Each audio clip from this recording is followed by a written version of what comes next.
Hello दोस्तों, नमस्कार। मैं अमितोष पंडित आप सभी का स्वागत करता हूं और मैं आशा करता हूं कि आप सब ठीक होंगे। इससे पहले भी मैं बहुत सारे वीडियोस बना चुका हूं जो कि गवर्नमेंट के अलग अलग स्कीम्स के ऊपर था। उसमें से एक योजना है लाड़की बहन योजना, जिसके ऊपर मेरा सबसे ज्यादा कवरेज था पहले भी, और इसको लेके बहुत सारे लोग बहुत सारे अलग अलग तरीके से जो है हैरान है, परेशान है, और ये रोज रोज कोई ना कोई क्वेरी इसकी जो है मेरे पास आते रहती है। इसके लिए ये जो वीडियो है ये मैं आज बना रहा हूं और ये वीडियो बहुत ही महत्वपूर्ण होने वाला है। इसके लिए आप ये पूरा वीडियो देखिए। इस स्कीम से जुड़ा हुआ सारा जानकारी जो है इस एक वीडियो में मैं आपको देने वाला हूं। जैसे कि आपको मैं पहला बता दूं कि लाड़की बहन योजना जब चालू हुआ था उस समय बहुत सारे लोगों ने अपना एप्लीकेशंस किया था। उस समय गवर्नमेंट ने बिना वेरिफिकेशन किए या फिर वहां पे ज्यादा कुछ वेरिफिकेशन नहीं किया, जिन्होंने भी एप्लीकेशन किया बहुत सारे लोगों को पैसा आना स्टार्ट हो गया। मतलब 80 to 90% एप्लीकेशन अप्रूव्ड होते थे, बल्कि उसमें से कोई भी एप्लीकेशन को रिजेक्ट नहीं किया जाता था। लेकिन धीरे धीरे गवर्नमेंट ने इस चीज के ऊपर नजर डालना शुरू किया और उसके अंदर बहुत सारे एप्लीकेशंस को रिजेक्ट करना शुरू किया।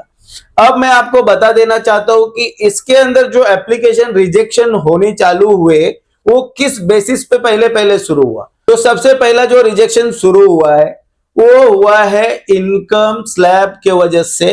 इनकम टैक्स रिटर्न फाइलिंग करते हैं अगर आप, तो आपको इस स्कीम से बाहर निकाल दिया जाएगा। उसके अलावा अगर आपके पास कोई दूसरा गवर्नमेंट योजना का पैसा अगर आता होगा तो इस योजना का लाभ आपको नहीं मिलेगा। उसके अलावा अगर आपने केवाईसी का जो सिस्टम देखा होगा उसमें केवाईसी करने के लिए बताया गया लाड़की बहन योजना के अंतर्गत सभी महिलाओं को केवाईसी कराना अनिवार्य है। केवाईसी अगर नहीं करते हैं तो भी पैसा आना बंद हो गया। लेकिन बहुत सारे लोगों ने केवाईसी करते समय भी बहुत सारी गलतियां की है, जो कि हम लोग आगे बात करेंगे इसी वीडियो में। लेकिन सबसे पहला आप समझ लीजिए कि जो कारण है उस कारण के ऊपर बात करते हैं कि जिसके वजह से लोगों को इसमें से निकाला गया, इस स्कीम के बाहर निकाला गया। बहुत सारे लोगों के दस्तावेज में त्रुटि थी, उसके वजह से भी निकाला गया। बहुत सारे लोगों का एज क्राइटेरिया जो था वो भी बैठ नहीं रहा था, उसमें भी कुछ हेर फेर करके लोगों ने डाला था ऑनलाइन में, और जिसके वजह से पैसा तो लोगों को आ रहा था उस समय, लेकिन बाद में वो सारे डॉक्यूमेंट का रीवेरिफिकेशन हुआ। और जब ऑनलाइन में केवाईसी होने के बाद जो ऑनलाइन आधार से डाटा फेच करने लग गए डायरेक्ट, तो जब ऑनलाइन वेरिफिकेशन शुरू हुआ उस समय केवाईसी का मतलब है आपके आधार का इंफॉर्मेशन को ऑनलाइन में ऑथेंटिकेट करना। जब आप ओटीपी डालते हो तो वहां पे आपकी जानकारी जो है पूरा अपने आप ही आ जाती है, और उसके वजह से भी बहुत सारे लोगों को पैसा आना बंद हुआ, क्योंकि ऑनलाइन की जानकारी कुछ और थी और ऑफलाइन की जानकारी मतलब जो आपने भरी थी जानकारी उस फॉर्म के अंदर वो बहुत सारी अलग जानकारी थी। मतलब वो जानकारी मिलजुल नहीं रही थी, जिसके वजह से ये जो पैसा है वो आना बंद हो गया। अब इसके बाद हम लोग आ जाते हैं कि केवाईसी। केवाईसी में क्या गलती कर रहे हैं जिसके वजह से पैसा नहीं आ रहा है, और केवाईसी करने के बाद भी लोगों को पैसा नहीं आ रहा है, ये शिकायत हमेशा सुनने मिलता है। तो मैं आपको बता देता हूं कि वहां पे जो ऑप्शंस है वो ऑप्शन के ऊपर लोग गौर नहीं करते हैं।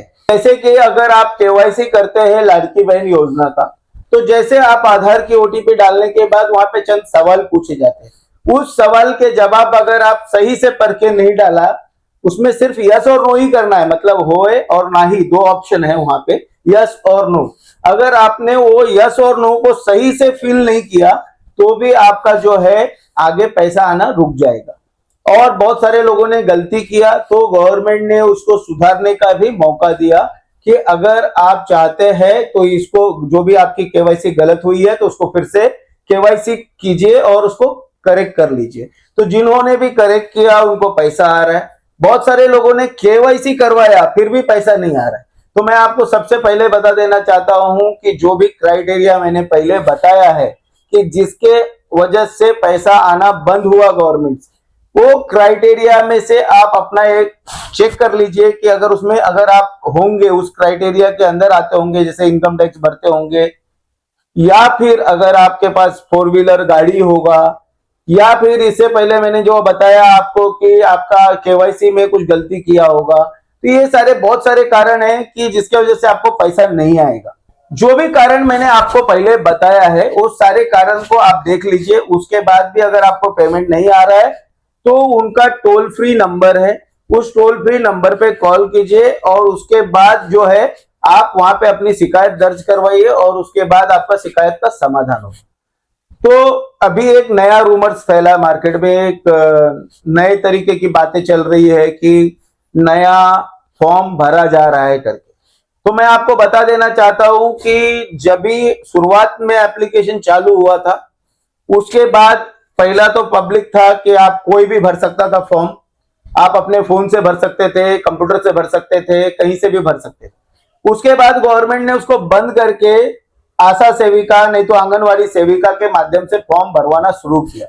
उसके बाद जो एप्लीकेशन बंद हुआ है तो आज तक कोई भी एप्लीकेशन फिर से दोबारा चालू नहीं हुआ है। मतलब फिर से नया एप्लीकेशन गवर्नमेंट कोई भी एक्सेप्ट नहीं कर रही है या फिर वो एप्लीकेशन भरना चालू ही नहीं हुआ है। लेकिन लोगों को गलत जानकारी मिलती है जिसके वजह से वो दूर दराज जाते हैं, यहाँ वहां 10 जगह जाके पूछते हैं कि ऑनलाइन में एप्लीकेशन चालू हुआ क्या, मुझे एप्लीकेशन भरवाना है। तो इस तरीके के जो रूमर्स है, इस तरीके का जो लोग बता रहे हैं, गलत जानकारी दे रहे हैं, तो इससे आप भटकिए मत और आप आज ही हमारे चैनल को सब्सक्राइब कर लीजिए, जिससे आपको आगे की कोई भी जानकारी हो लाडली बहन योजना के अंतर्गत वो सभी जानकारी जो है हमारे चैनल के माध्यम से हम आपको हमेशा पहुंचाते रहेंगे। तो आज के लिए बस इतना ही। आपको ये जानकारी पसंद आती है तो ये वीडियो को ज्यादा से ज्यादा लाइक, शेयर एंड सब्सक्राइब करिए, जिससे ज्यादा से ज्यादा लोगों तक ये जानकारी पहुंच पाएगी।